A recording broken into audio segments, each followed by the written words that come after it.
All right. Perfect. Okay. All right. So, Hare Krishna, everyone, and welcome to chapter 3 of the Bhakti Jnana course.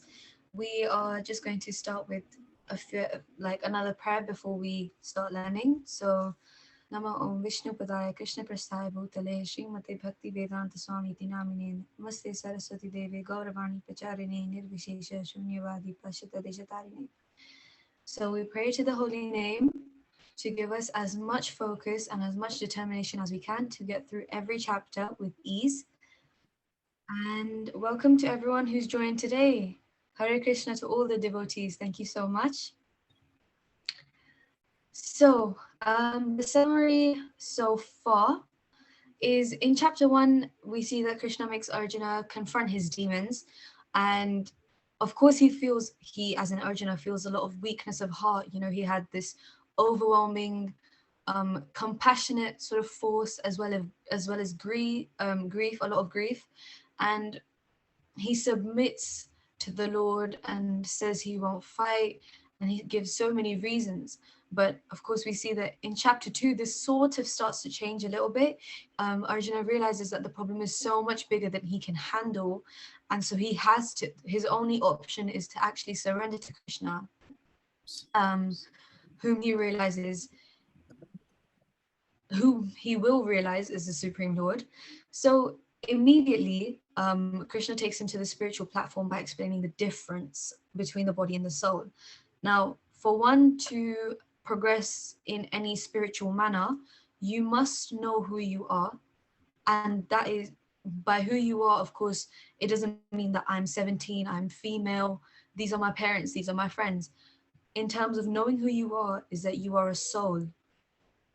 So you are not the body, you're the soul. And apart from that, he starts to explain the duty from the worldly perspective, but also from the soul perspective. So because, we spoke about Sanatan Dharma and Swadharma. Sanatan Dharma being your religious sort of dharma where you create your own relationship with God, and then your Swadharma being your relationship with in this material world and your duties regarding the material world. So Krishna then also goes on to reply to Arjuna's question about how an Atmarama sits, how he walks, and how he talks. So Krishna describes that person who does his duty absolutely perfectly. And when not Krishna, sorry, when Arjun asks how he sits and how he walks and how he talks, we actually take that into a deeper meaning almost. We further analyze that and zoom into it. And what he actually means is, how does that person control his senses? How does he engage his senses into the services of the Lord? And how does he deal with these provocative situations that we will, always go through in this material world? So many people can be the cause of provocative situations for you. They uplift certain emotions that a perfect sort of spiritualist wouldn't have. So how does that person, or how does that Atmarama deal with it? Now, summary of chapter 3 before we continue to read the texts is that Krishna could have stopped at chapter 2, right? He could have just said, now you're the soul and not the body, so you're not killing anyone, and just go find a guru and become an Atmarama. He could have stopped there. But because that is the basic knowledge that we should have before we step into, as we start to step into spirituality, that is the basics. But Arjuna wanted the knowledge to turn into action. So for our benefit, keep in mind, for our benefit, because Arjuna could have, just kept this to himself, but he did it for our benefit. He inquired from the Lord. So chapter 3 actually defines the practice of karma yoga. Chapter 3 literally being karma yoga as a title. And it's the technique of achieving spiritual connection with God through like our daily sort of day-to-day activities, all of the work that we do, how to connect it to God. And the themes of this chapter are as follows. So by acting for this pleasure of the Supreme, obviously without having any selfish motives, one can be liberated from the law of karma, action and reaction, and attain transcendental knowledge of the self and Supreme. That is one really, really important theme, because that's exactly what Karma Yoga sort of, that's the main focus of it. Because karma, in sense, means action, right? And for every action, there is an equal and opposite reaction. We know that even through material science. So the same applies in this spirituality. So to attain transcendental knowledge, we need to know sort of how karma works, the law of it, and so on. Another theme is karma kanda, which are activities that are distinguished from karma yoga. So they're a little bit different, which we'll read on to know. It's sort of the fact that everyone must engage in activity in this material world. So you have to do some sort of activity. You can't just live here, doing nothing. That won't make sense. We've been sent to the material world to realize, and if we're not doing that through our actions, then there's no point. But of course, actions can either bind someone, but they can also liberate. Us, for example, because we're learning the Gita, we must aim to be liberated, not to be bound.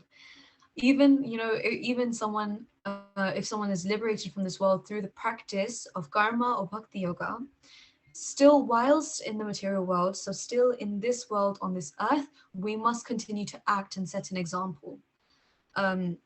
Because a lot of people in your life will be inspired by you. I know personally a lot of children in my family, sort of my mom's friends, they really look up to me. So I must set an example for them. I can't just lay around and say, I'm going to be liberated. No, I have to act on it. I have to do certain things that will bring me closer to Krishna, and hopefully then I will be liberated.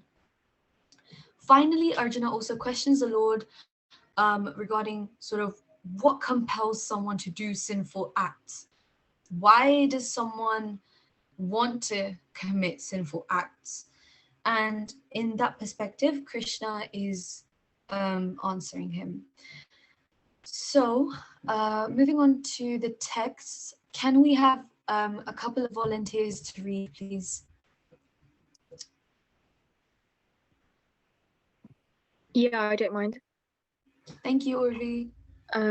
So text 1, Arjuna said, "O Janardana, O Keshava, why do you want to engage me in this ghastly warfare if you think that intelligence is better than fruitive work?" Text 2, my intelligence is bewildered by your equivocal instructions. Therefore, please tell me decisively which will be most beneficial for me. The Supreme Personality of Godhead said, "O sinless Arjuna, I have already explained that there are two classes of men who try to realize the self. Some are inclined to understand it by empirical philosophical speculation, and others by devotional service. Not by merely abstaining from work can one achieve freedom from reaction, nor by renunciation alone can one attain perfection. Everyone is forced to act helplessly according to the qualities he has acquired from the modes of material nature. Therefore, no one can refrain from doing something, not even for a moment."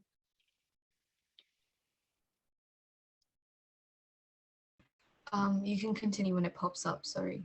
Yeah, no worries. One who restrains the senses of action, but whose mind dwells on sense objects, certainly deludes himself and is called a pretender. On the other hand, if a sincere person tries to control the active senses by the mind and begins karma yoga in Krishna consciousness without attachment, he is by far superior.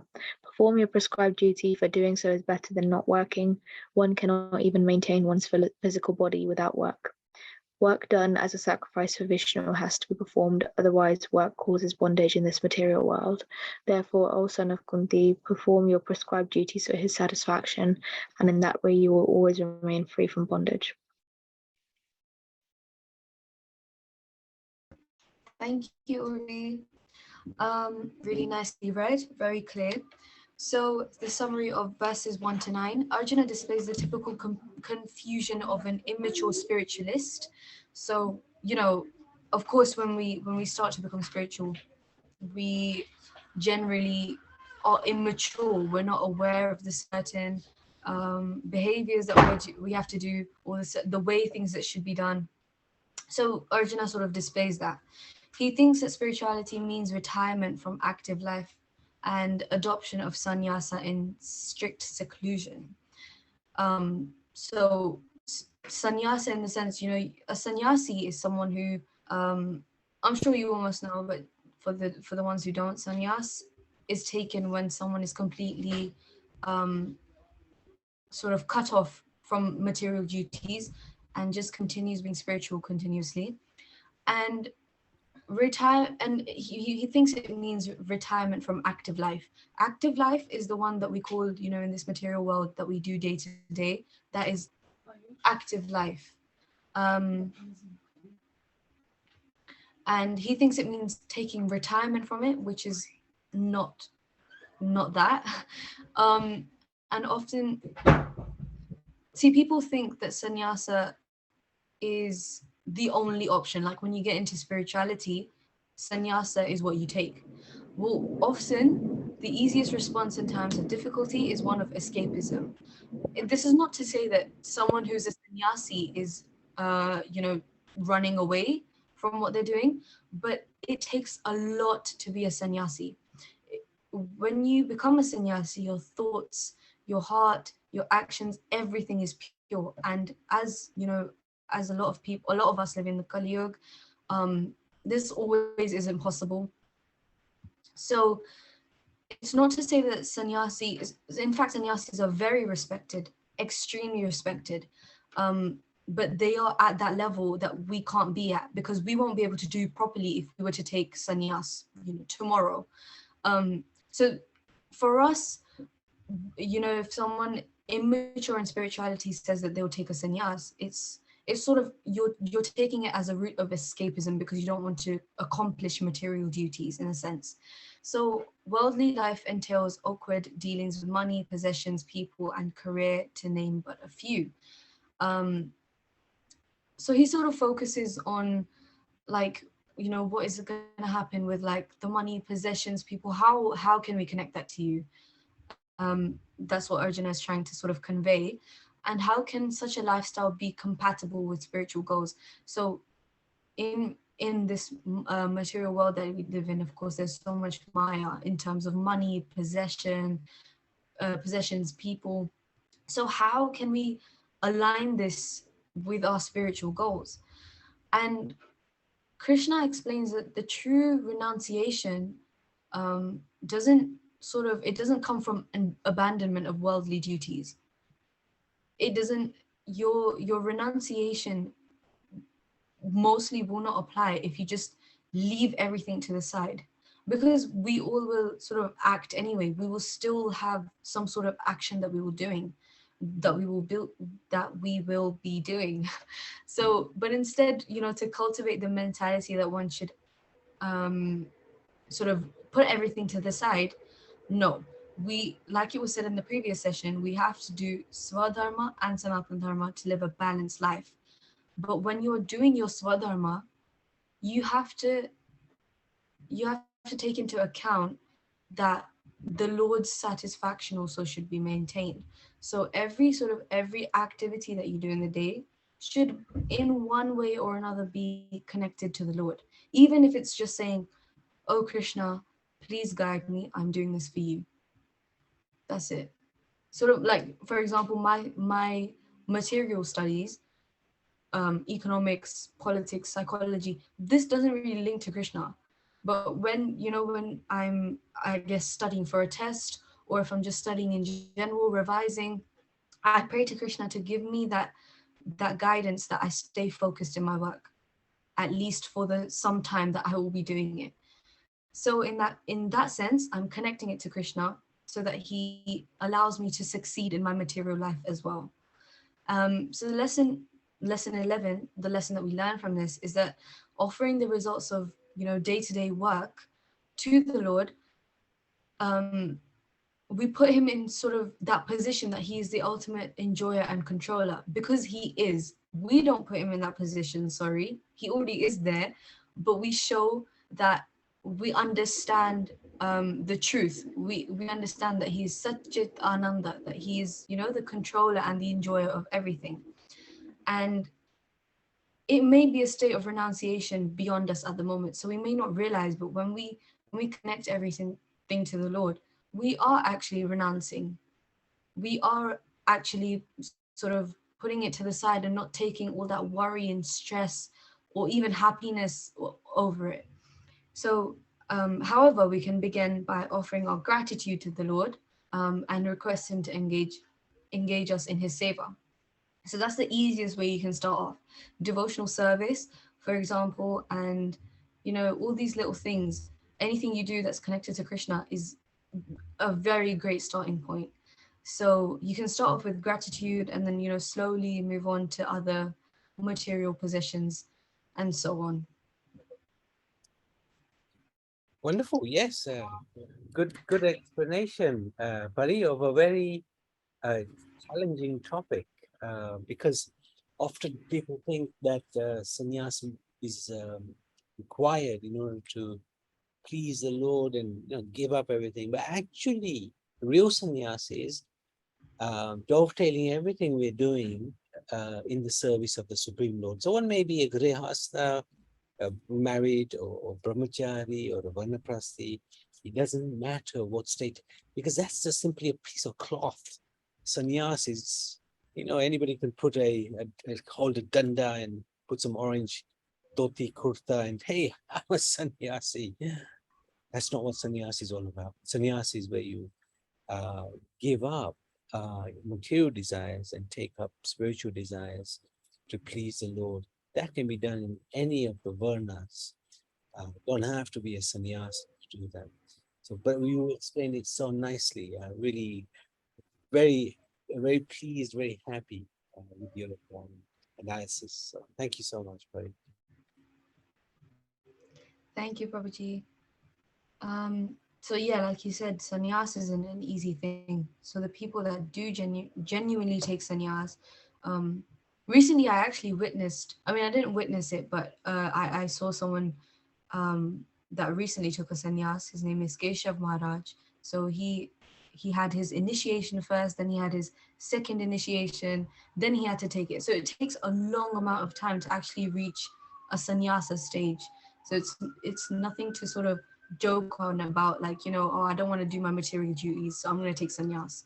No, it's a very, very extremely respectable thing. So don't take it lightly. Instead, something easier, it's been easily prescribed for us that we can do both. We can do spiritual stuff as well as connect it to a material life. So start off with this, and then we'll see what happens next. But yes, can I have a volunteer to read text 10, please? And above as well. I can read it. Okay, thank you, Malavika. In the beginning of creation, the Lord of all creatures sent forth generations of men and demigods, along with sacrifices for Vishnu, and blessed them by saying, "Be thou happy by this Yana sacrifice, because its performance will bestow upon you everything desirable for living happily and achieving liberation." Text 11. The demigods, being pleased by sacrifices, will also please you, and thus, by cooperation between men and demigods, prosperity will reign for all. Text 12.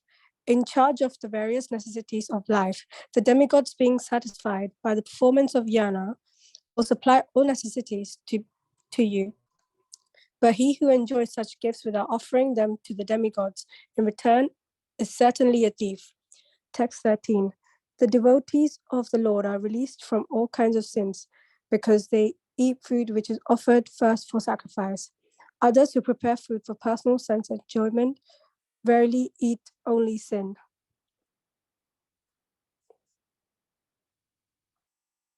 The text should be popping up soon. So from text 14. Text 14. All living bodies subsist on food grains, which are produced from rains. Rains are produced by performance of yana, and yana is born of prescribed duties. Text 15. Regulated activities are prescribed in the Vedas, and the Vedas are directly manifested from the Supreme Personality of Godhead.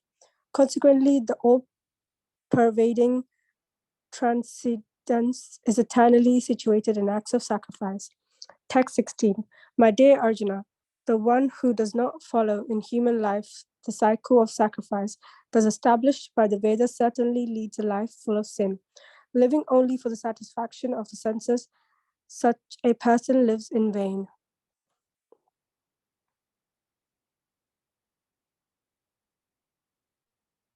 Do I read that Thank as you. well? Oh, no. Yeah, thank you so much. So just to clear up, yagya is how we say it.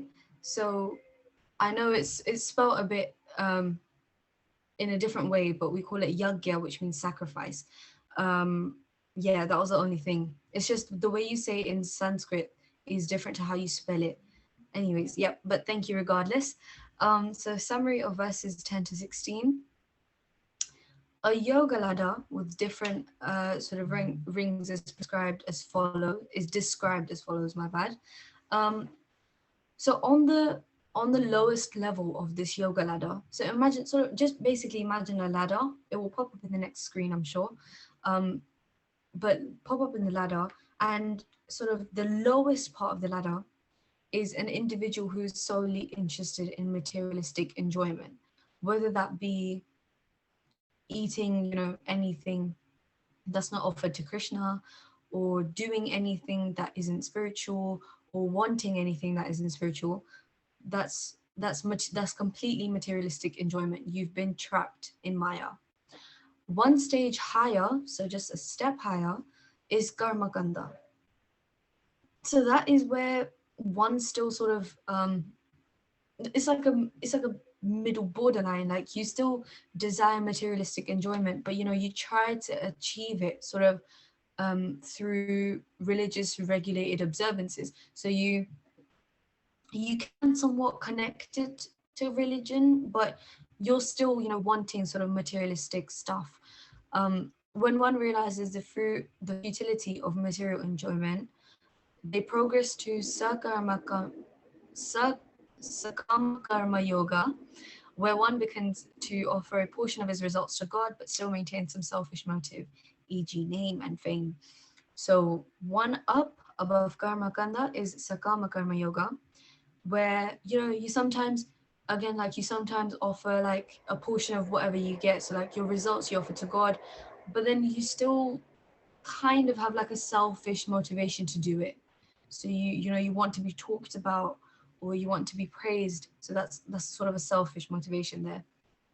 And then one higher is nishkama karma yoga, where one accepts whatever necessity he requires to maintain himself and offers everything else to God.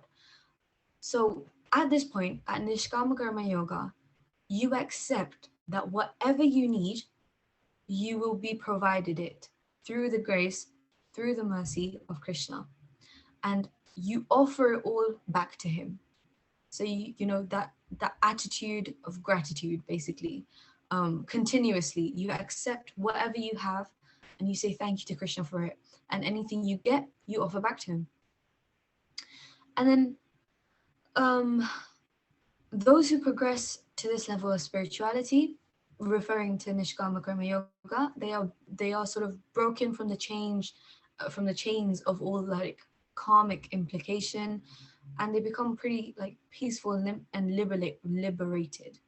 So they have been freed from all this materialistic and karmic implication, and they become pretty peaceful and liberated, because they've come to that acceptance.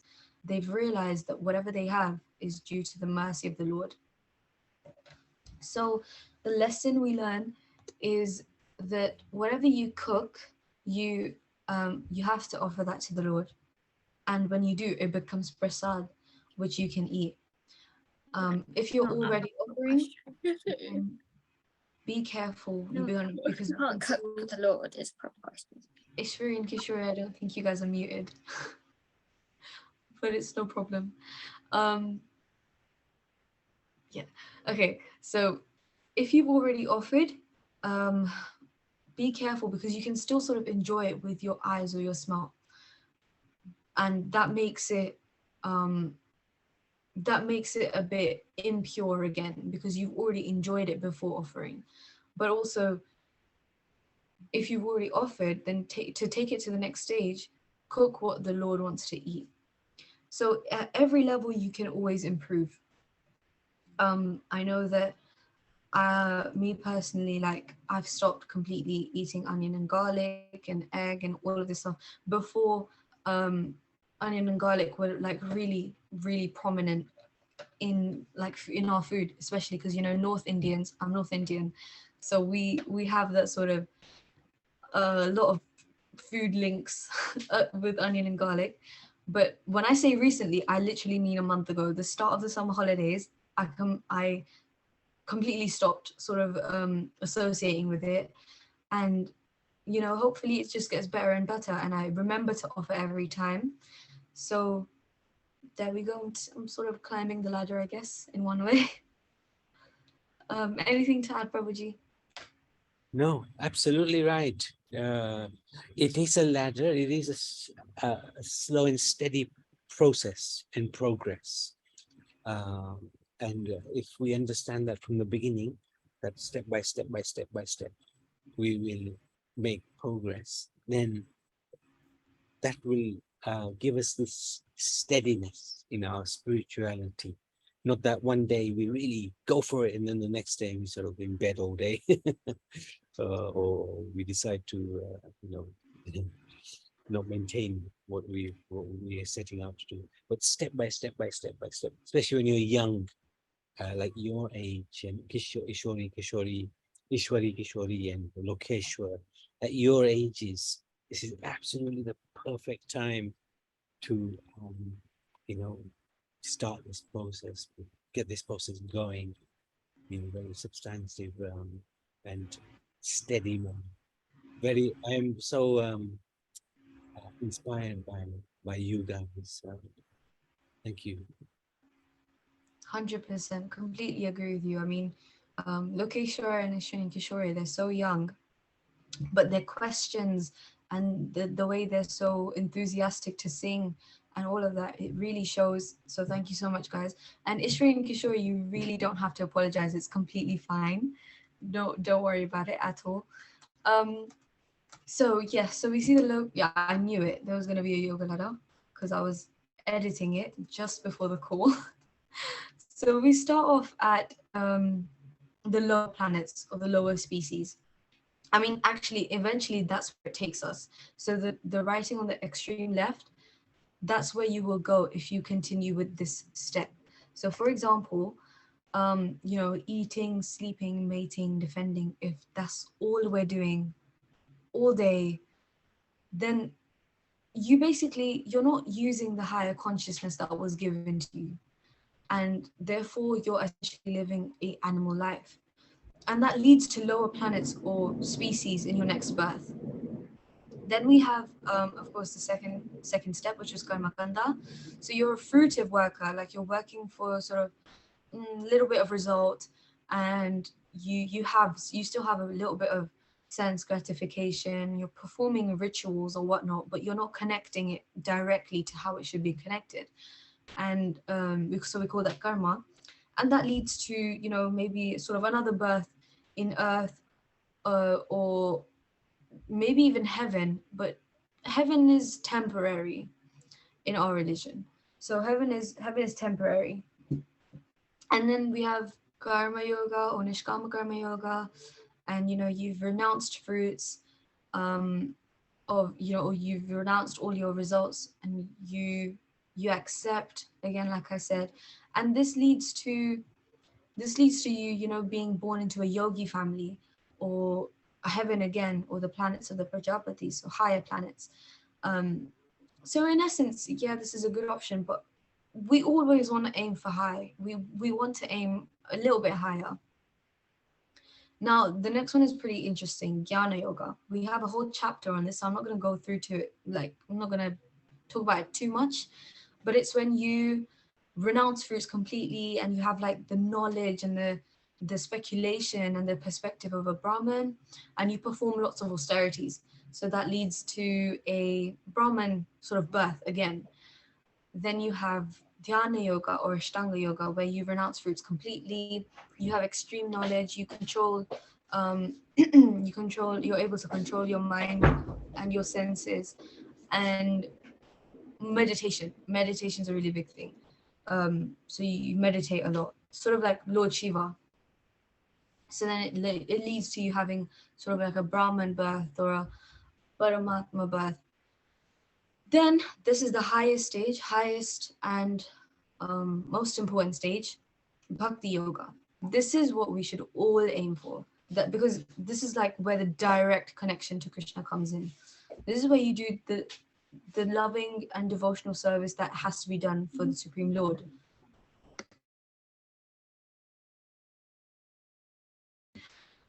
Sorry. So then that leads to so the other ones you lead to lower planets, or you're born as in a yogi family, or you're born as a Brahmin.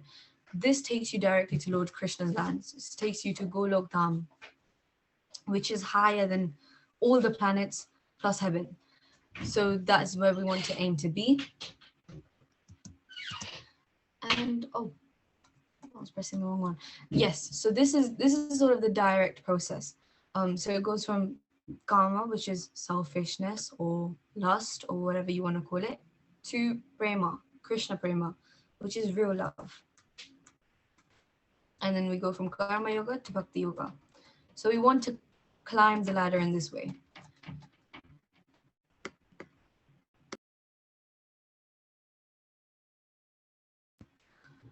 So then, so we have I can't even say that, but in essence, you understand, the bottom is the beginning stage, and then the higher ones up there are the advanced stage. And that's what you call spiritual progress. So from the bottom to the top. Can I have a volunteer to read 17 and then onwards, please? So from text 17 onwards. Can I read? Yes, Lokeshwar, go for it. Text 17. But for one who takes pleasure in the self, whose human life is one of self-realization, and who is satisfied in the self only, fully sated, for him there is no duty. Text 18. A self-realized man has no purpose to fulfill in the discharge of his prescribed duties, nor he has any reason not to perform such work, nor has he any need to depend on any other living being? Text 19. Therefore, without being attached to the fruits of activities, one should act as a matter of duty, for by working without attachment, one attains the supreme. Text 20. Kings such as Janak attain perfection solely by performance of prescribed duties. Therefore, just for the sake of educating the people in general, you should perform your work. Text 21. Whatever action a great man performs, common men follow, and whatever standards he sets by exemplary acts, all the world pursues.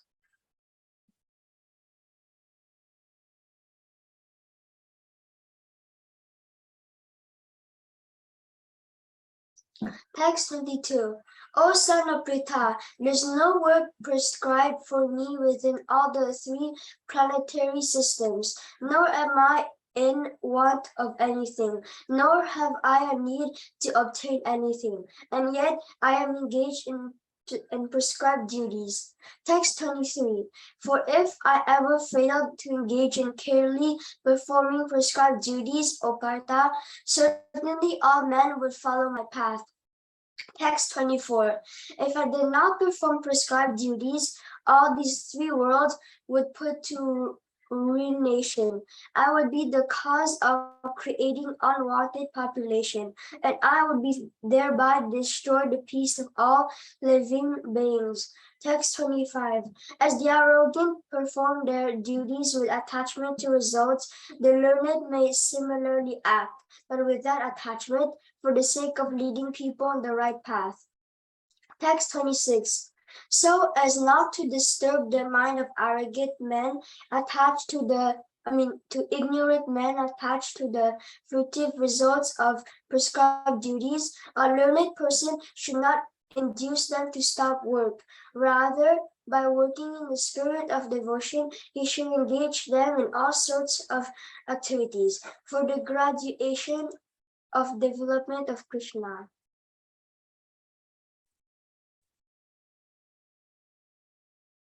Thank you, Lokeshwar.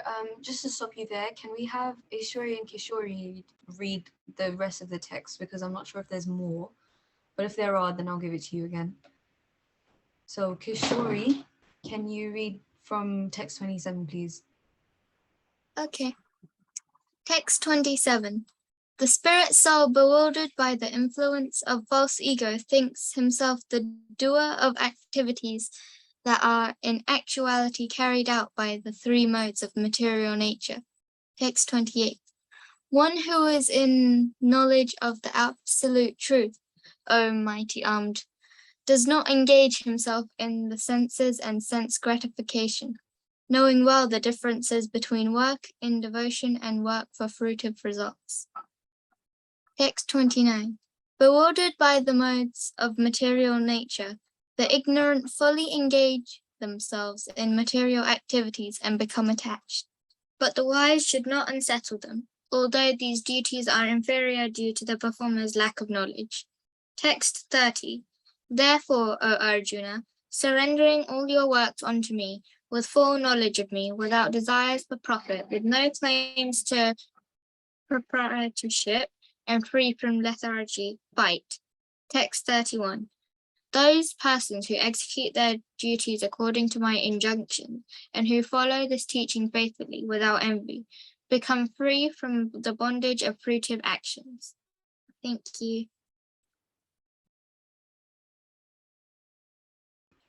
Which sister was that? Was that Kishori? We swapped halfway. Oh, if you want, you can read this as well. Lokeshwar can continue. Sure. Lokeshwar? Okay, Mataji. Text 32. But those who out of envy disregard these teachings and do not follow them regularly are to be considered bereft of all knowledge, befooled and ruined in their endeavors for perfection.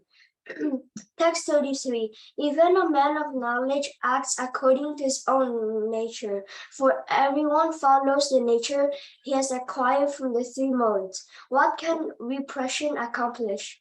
Text 34. There are principles to regulate attachment and aversion pertaining to the senses and their objects. One should not come under the control of such attachment and aversion, because they are stumbling blocks on the path of self-realization.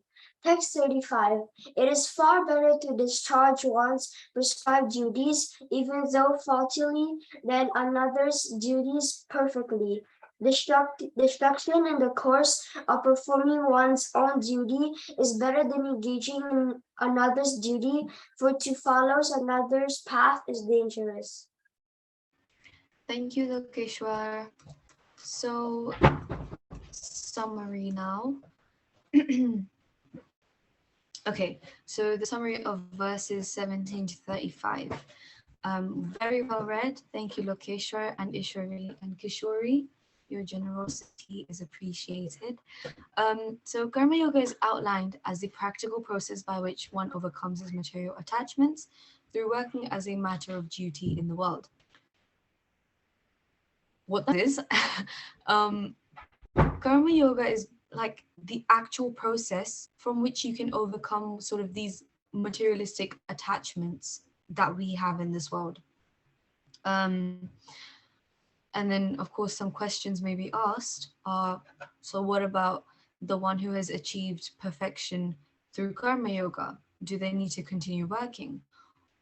Or, you know, can they retire, simply meditate on God, now that they're free of all selfish motivation?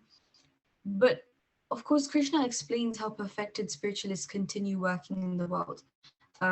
He doesn't just say, like I said, he doesn't just say to, you know, forget all of your material duties, and just focus on spirituality, just focus on me. But he also doesn't say, forget me and focus on just your material duties. So he always says, he always continues to repeat and say that you need to live a balanced life, because then you'll be able to provide a good example for others to follow. And in terms of, one who has achieved perfection through karma yoga, well, when we looked at that ladder, achieving perfection in karma yoga isn't the last resort. Our last resort, sorry, am I audible? Yes. Okay, so thank you. Our last resort isn't karma yoga. Our last sort of destination is bhakti yoga. So even if, of course, it's good if you've achieved perfection in karma yoga, because then it will be, nishkam karma yoga and so on. But that's not the end point. That's not where we want to be for the rest of our life. And yes, they do need to continue working. They cannot retire and simply meditate on God because they are free of all selfish motivation. That's If that was to happen, you wouldn't be able to set an example for others, because imagine if everyone was to sort of take sannyas and not do any materialistic duties, how would this world run? Do you see? So it's really important for everyone to be living a balanced life, Swadharma and Sanatan Dharma. Stay in the middle. So the lesson that we learn is that living the philosophy, so practicing Bhakti Yoga, will free us from entanglements of this world, but will also set an example for all, especially important for preachers. Me. I just realized I also come under that category. Hopefully, I am setting a good example. But in terms of course, applying to everyone, because everyone has people that they inspire. So please always try to set an example in terms of bhakti, not just material sort of things, and also set an example for bhakti, so that everyone may be inspired by you and learn from you. And in practical terms, so how you can actually do that is chanting Hare Krishna on beads. So your tulsi mala, or I have a neem mala personally, so neem leaves. The beads are made from neem leaves, and that's where I chant. So that's how you can practically do it. And then you can also read scriptures, just such as Bhagavad Gita, which is exactly what we're doing. So that's also, we're setting an example there. And also the Srimad Bhagavatam.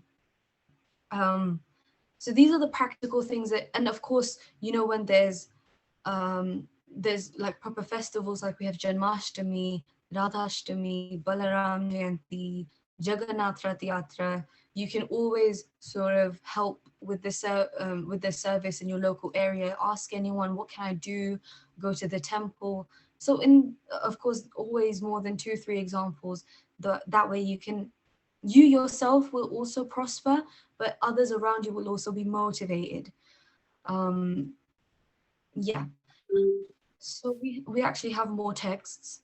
Prabhuji, if you have anything to add, please.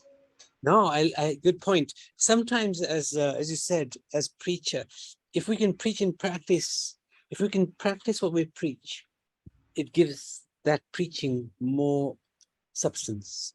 For example, Prabhupada was so fixed in Krishna consciousness that he was able to deliver Krishna consciousness in such a powerful way that it convinced, like he put it in his own words, he convinced hippies to become happies. So yes, the stronger our practice, the more effective our preaching.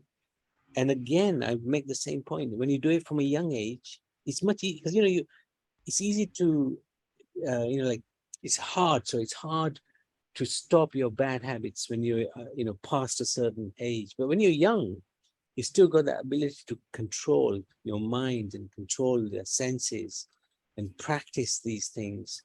So again, I reflect on this, that you guys, especially the four of you, so being so young, you can actually put your mind to controlling the senses, and really what you're teaching. You become what you're teaching.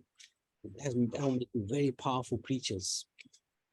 So Very Thank you, good. Prabhuji. And this isn't to say that elder people can't progress. You can, definitely, 100%. But of course, Prabhuji keeps emphasizing the youngers. Of course, me, and then we have Lokeshwar, Ishwari, and Kishori. I know we have a few others. I know we have Malavika, we have Varad, Urvi, all of you, because we're the next generation, right? This all depends on us.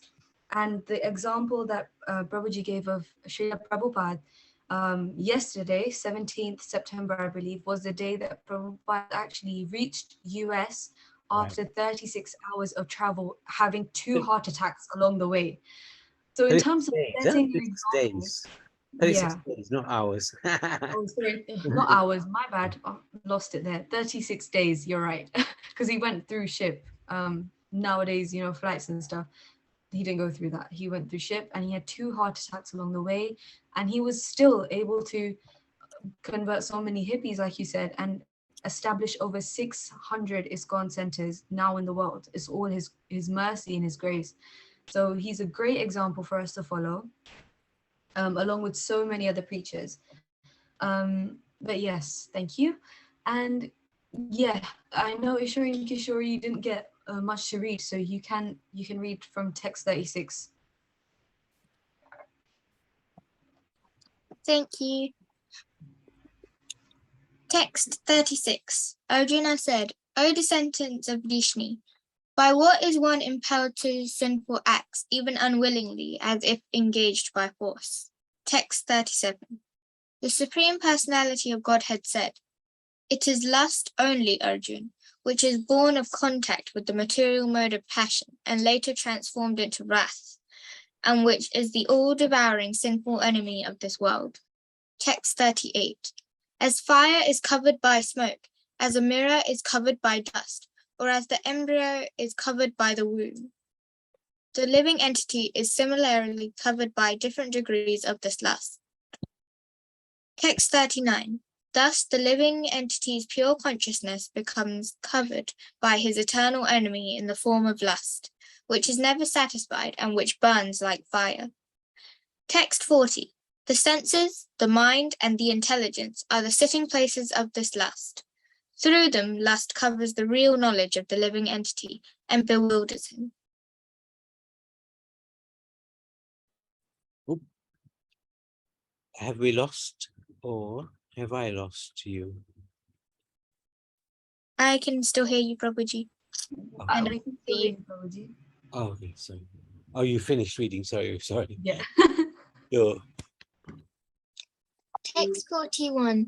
Therefore, O Arjuna, best of the Bharatas, in the very beginning curb this great symbol of sin, lust, by regulating the senses, and slay this destroyer of knowledge and self-realization. Text 42. The working senses are superior to dull matter. Mind is higher than senses. Intelligence is still higher than the mind. And he, the soul, is even higher than the intelligence. Text 43.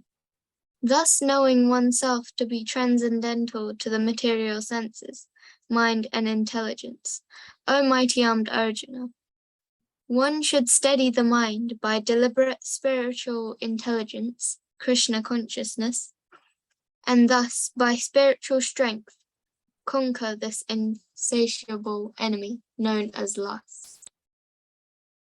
Thank you. Thank you. Very well read. The summary of verses 36 to 43. Arjuna asks Krishna, in life, even though I know the best course of action, what is it that impels me time and time again to act improperly? Basically, he's asking, even though I know right and wrong, what causes me to again act wrongly? And Krishna explains that the root cause of this dilemma that you're having, the enemy of that is lust. Lust is extremely detrimental to anyone aspiring spirituality. Okay. Krishna also explains sort of the sitting places of this lust, so where it lies the most. he also states that lust must be nipped in the bud by regulating senses. Nipped in the bud. I know we came across that sort of phrase already, but nip it in the bud in terms of lust is as soon as you realize, I want this or I want that, you straight away, you say no. Say no completely. You nip it, you just end it right there. You cut it off right there and you say no. Or you just loudly, I heard someone saying this actually. He said that whenever I have sort of a willingness to do something I know is wrong, I just scream Hare Krishna. So he just shouts, he just shouts the Maha Mantra, literally he just shouts it. And apparently that helps. So I mean, like personally, I don't shout it, but I do say it. But you know, anything, if the lust is strong, right, shout it as loud as you can. Obviously, looking at your surroundings. Maybe if you go to like a supermarket, maybe don't shout it there. But if you're at home and you feel like you're about to do something that you shouldn't be doing, just remember that you need to nip it in the bud. So Krishna also then goes on to say that the mind is higher than the senses, intelligence is higher than the mind, but higher than that intelligence is the soul. So to regulate the senses and to destroy lust at its source, firstly, one must follow the 4 rules and regulations. Secondly, sharpen the intelligence by chanting and hearing. Sharpen the intelligence by chanting and hearing. Hearing is the first process of bhakti. When you listen to anything that is being said sort of spiritually, that will sharpen your intelligence, because it's philosophy that's really hard to understand, and it's philosophy that, you know, affects us every day. So you must learn to listen when someone is talking about in terms of spirituality, if someone's telling you something. And also chanting is extremely important. A benefit of chanting is that it actually helps increase focus and determination. So that is really, really important.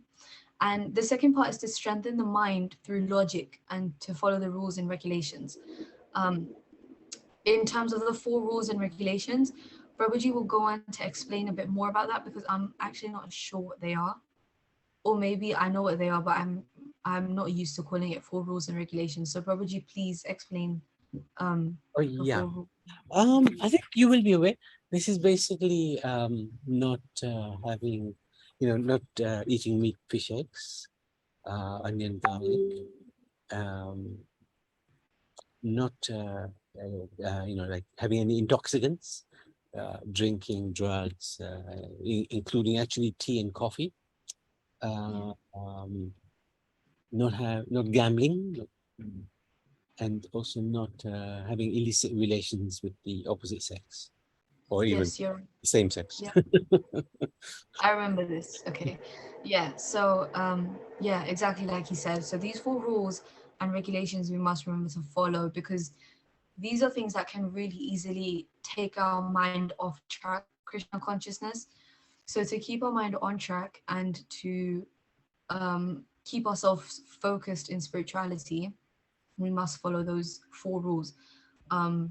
Just to clear up, this is not tea or coffee, this is just warm water, because practice what you preach. So I'm not drinking any tea or coffee. I promise you, it's warm water. But yes, I think that's the end. Very good. So thank you everyone for joining today. Unfortunately, I mean, it's not really unfortunate, it's sort of, we won't be having a quiz today, because the last session was just all questions. So if anyone wants to sort of complete off any questions that they have, or if anyone has any new ones, please feel free to go ahead. But I'm just letting you know beforehand, I need to leave sharp at 2, because we have a Sankirtan at High Road, Ilford High Road today, because we're handing out East London Rath Yatra flyers. So just letting you all know before I leave. Please, apart from that, feel free to go ahead and ask any questions. And before you do that, before the sun sets here, we are in Haridwar, by the way. And I just wanted to share the fantastic Ganga with everybody. Now, if I could do that just very, very quickly, so that maybe Pari, if you stop sharing and if Yeah, you of course. spotlight for everyone. So we're staying in Haridwar. We got a very nice little room with a few devotees with us traveling, and this is the view from our room of Ganga. Amazing. So Amazing. amazing, yes, it is. It's just Prabhuji's like directly like on top, like he can see the whole Ganga from there. It's amazing. Haridwar. This is a fantastic hotel, very cheap. No, not very cheap, but cheap enough for us to stay in it. But the beauty is that you always are seeing the Ganga where, early morning, late evening, you're hearing the Ganga, you can bathe. The hotel has its own little bathing area. So anytime you're feeling a little warm, you dive into the Ganga. Feeling a little weak, dive into the Ganga. So we are really fortunate, very, very grateful to the Lord for allowing us to come to this incredibly holy place. Anyway, I wanted to share that before it gets too dark here. So thank you. Ganga Mai ki Yeah. jai.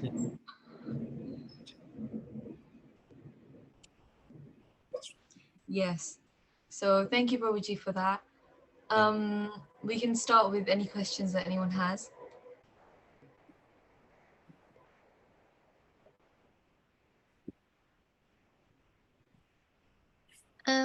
We have lots of questions. Before, I mean, I'll genuinely say I wasn't surprised. But apart from Ishri and Kishori, if no one has questions, then you girls can continue. If anyone wants, you can just interrupt or not interrupt, but say excuse me and then yeah. Okay, Anyway, so sorry. last week you got through about 20 questions, but now it's gone back up to 41. Oh God. So what is Kansa's two wives' name? So, Listen, oh yeah, I asked listen, I kept this question for you, Prabhuji. A couple questions I decided I didn't know the answer to, so I was like, Prabhuji's gonna come back and answer. So The names of the wives. Oh man, have come. They're the daughters of Jarasandh. That's all I know.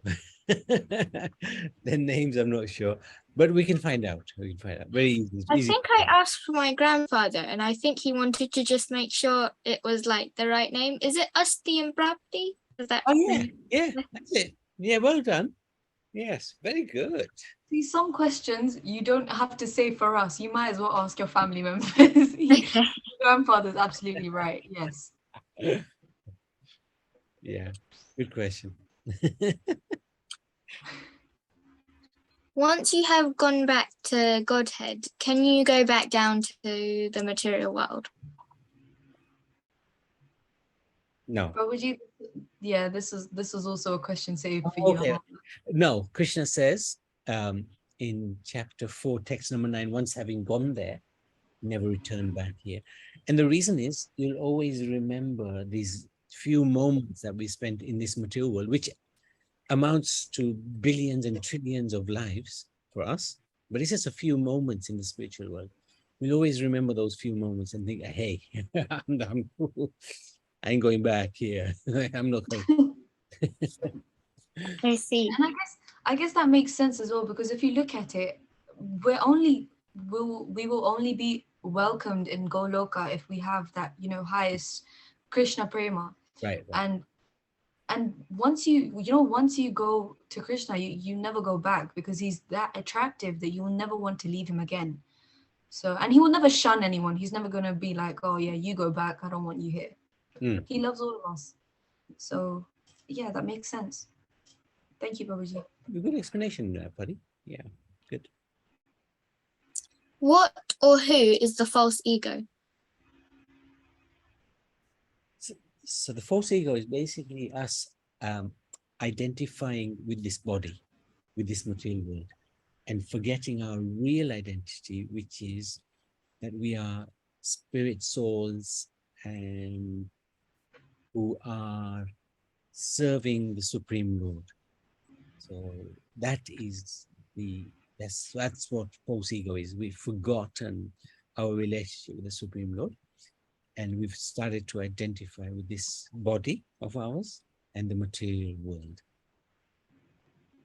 Okay.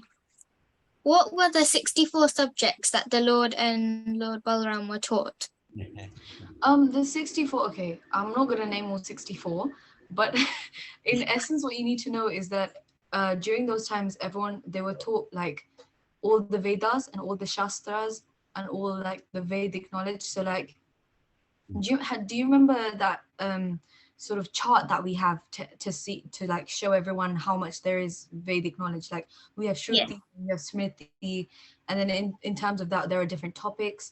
So they definitely learn like the four like Arth Veda, Yajurveda, you know, all these types of things. So they learn like the arts, the sciences, the wars, and like how to, you know, war sort of like tactics and everything.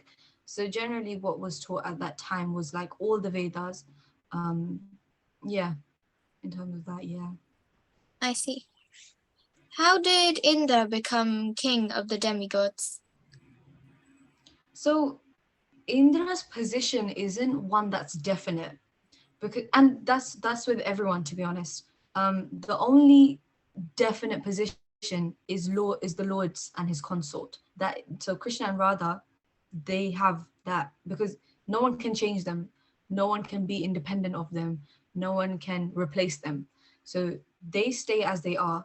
But you know, all the demigods, if someone, I guess materially, if they were like really, really not spiritual in terms of bhakti, but like they were a really good person and they did a lot of sacrifices, a lot of austerities in that time, then they would be given a demigod position. So Indra's position is a sort of replaceable one. His position is indefinite.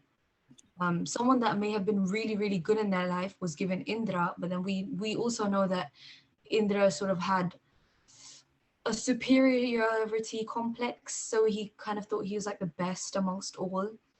But that position can, you know, be easily stripped from him once his time is over. So it's not a definite position, but he was made the king of demigods. And I'm not sure how, but he must have done a lot of good things, I guess, in the material world. Very true. And in fact, the next few Indras are already designated. But you're right, it's souls who perform such pious activities that they're given that position. It's a position of honor from the Lord, King of Heaven. It's a position of honor, and it's attained through great austerity. So, I see. Did Ravana have any wives? Yeah, he had many. yeah. Yeah, he was a quite a lusty soul. I guess you could not a soul. He was a pretty lusty character in himself. And he was never satisfied with the amount of women he had. So he, you know, then went on to be enchanted by Sita Ma's beauty and tried to kidnap her. So he had a lot of consorts, I guess you could say, but he still wanted more. So And his main wife, Mandodari, she was Mandodari. actually very, very knowledgeable, extremely chaste lady. She's really an amazing character. I see. Did Radharani ever get married? Radharani, I believe she was forced by her. She was forced to get married to someone who wasn't Krishna.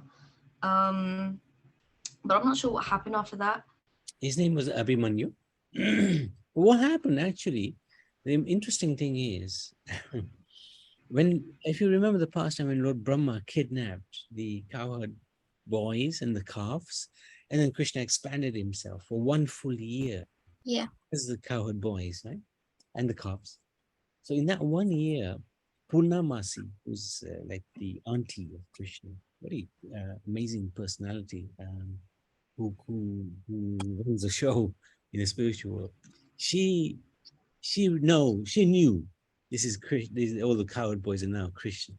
So in that 1 year, she got all the cowherd boys got married to the gopis, the different gopis.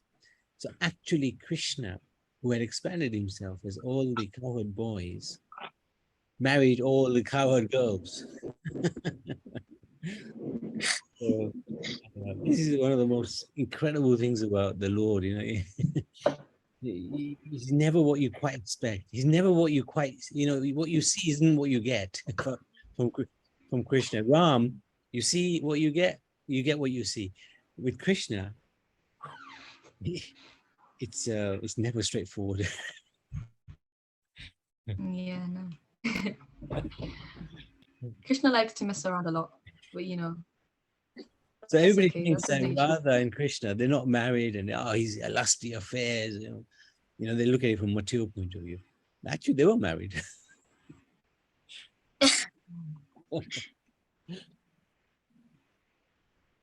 In the Ramayana, why was the demoness terrorizing that particular forest? I mean, that's like asking why were demons terrorizing Krishna? I mean, you know, that's their job. That's just what they do.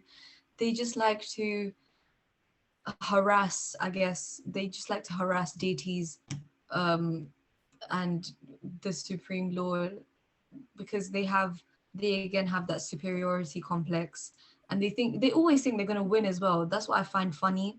No one understood after Putana that no one can like get rid of Krishna, but they still kept going.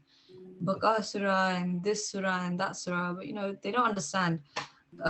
They just want to find ways and try to be the greatest, but it never works out. And I guess it's just in one way it's his plan, right? Everything that the Lord does has a plan behind it.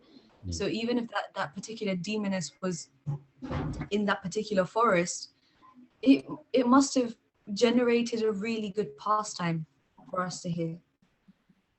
I see. Why does Ravana have 10 heads? I feel like I know this, but at the same time, I can't remember. I can't remember at all. He requested it, right? Didn't he request that I want to have many, many lives? And he also asked Brahma to hide his life heir. So, you know, when the Lord was struggling to find how to destroy his life heir, and he was, of course, Ram never struggles, but you know, he showed that he's not so easy to kill. So he had that desire. And All right, yeah. just unmute. Let me just get rid of this.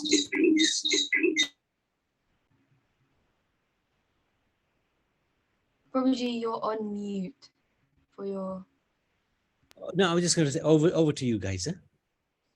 Oh yeah, I was just going to end the session here, Yeah. and Brilliant. yeah, because it's a bit past time.